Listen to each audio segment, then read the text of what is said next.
Welcome to ancient Rome, the heart of one of the most powerful civilizations in history. Today, we'll step into the sandals of a Roman senator, one of the elite figures in Roman society, tasked with shaping the governance of an empire that stretches from Britannia to Egypt. From the bustling streets of Rome to the hallowed halls of the Senate, this is a day in the life of a Roman senator.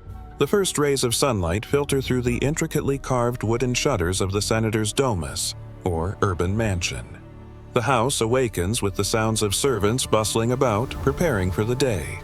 The senator rises from his bed, draped in fine linen, and begins his morning routine.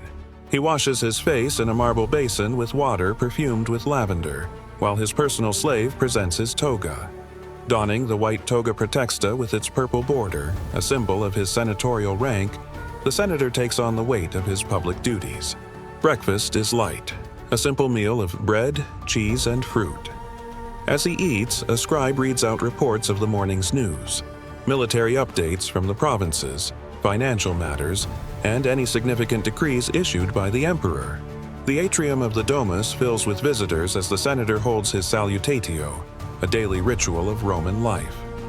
Clients, ranging from merchants to plebeians seeking patronage, line up to present their request. A merchant petitions for support in securing a trade contract. A farmer asks for assistance in settling a dispute over land ownership. The senator listens carefully, offering promises of aid and advice. These exchanges strengthen the bonds of patronage, the backbone of Roman society. As the salutatio concludes, the senator's litter, a richly adorned palanquin carried by slaves, waits at the entrance, ready to transport him through the city. The senator arrives at the bustling Forum Romanum, the political, religious, and economic heart of Rome. Columns and arches tower over the crowded streets, where merchants hawk their goods, orators argue cases, and citizens debate the issues of the day. He stops first at the Curia Julia, where legal proceedings are underway. As a senator, he is often called to mediate disputes or weigh in on judicial matters. Today, he lends his voice to a case involving a land dispute between two patrician families. The crowd listens intently as he delivers his opinion, invoking Roman law and tradition. His words carry weight, not just for their legal merit but also for the prestige of his position. By late morning, the senator makes his way to the Curia Julia, the Grand Senate House. Inside, senators clad in their togas are gathered, seated in a semicircle beneath a vaulted ceiling. The meeting begins with a call to order by the consul. Today's agenda includes discussions about grain supply, troop movements in Germania, and proposed taxes on provincial trade. The senator rises to speak, presenting a well-crafted argument against increasing taxes on grain, citing the hardships it would bring to the lower classes. His rhetoric, honed through years of education and practice, resonates with the assembly. Murmurs of approval ripple through the chamber. Debate continues for hours, punctuated by moments of heated exchange, as Rome's future is shaped within these walls. Following the Senate meeting, the senator walks to the nearby temple of Jupiter, Optimus Maximus. Religion is integral to Roman life, and senators often perform public rituals to honor the gods. He offers a sacrifice of incense and wine, seeking divine favor for Rome's prosperity and his personal endeavors. The temple priests chant prayers, their voices echoing in the sacred space. As he leaves the temple, he pauses on the steps, gazing out at the city. The sprawling markets, the bustling streets, and the towering monuments are a reminder of the empire's might and his role in sustaining it.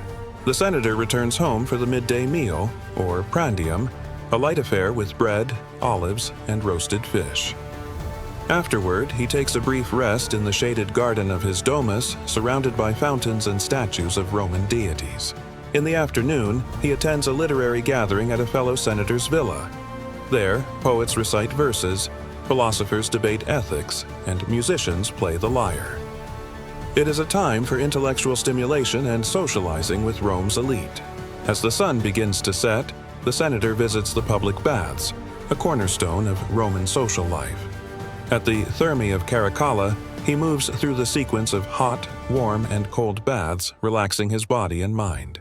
Here, conversations flow freely, from politics to philosophy, as senators, merchants, and citizens mingle.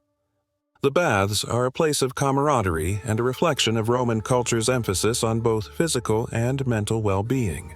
The day concludes with a lavish banquet at the senator's domus. The triclinium, or dining room, is adorned with murals and mosaics, and guests recline on couches as servants bring course after course: stuffed dormice, roasted meats, honey-glazed pastries, and fine wine. Discussions range from the day's Senate debates to stories of Rome's conquests in distant lands. Laughter and music fill the room as a troupe of performers entertains the guests with acrobatics and song. As the banquet winds down, the senator reflects on the day's accomplishments and the legacy of Rome. Tomorrow will bring new challenges, but for now he is content, knowing he has played his part in guiding the empire. Thus ends a day in the life of a Roman senator, a man of power, influence, and duty. Through his actions, he shapes not only the course of an empire but also the lives of millions across its vast territories. It is a life of privilege, responsibility, and devotion to the ideals of Rome, the Eternal City.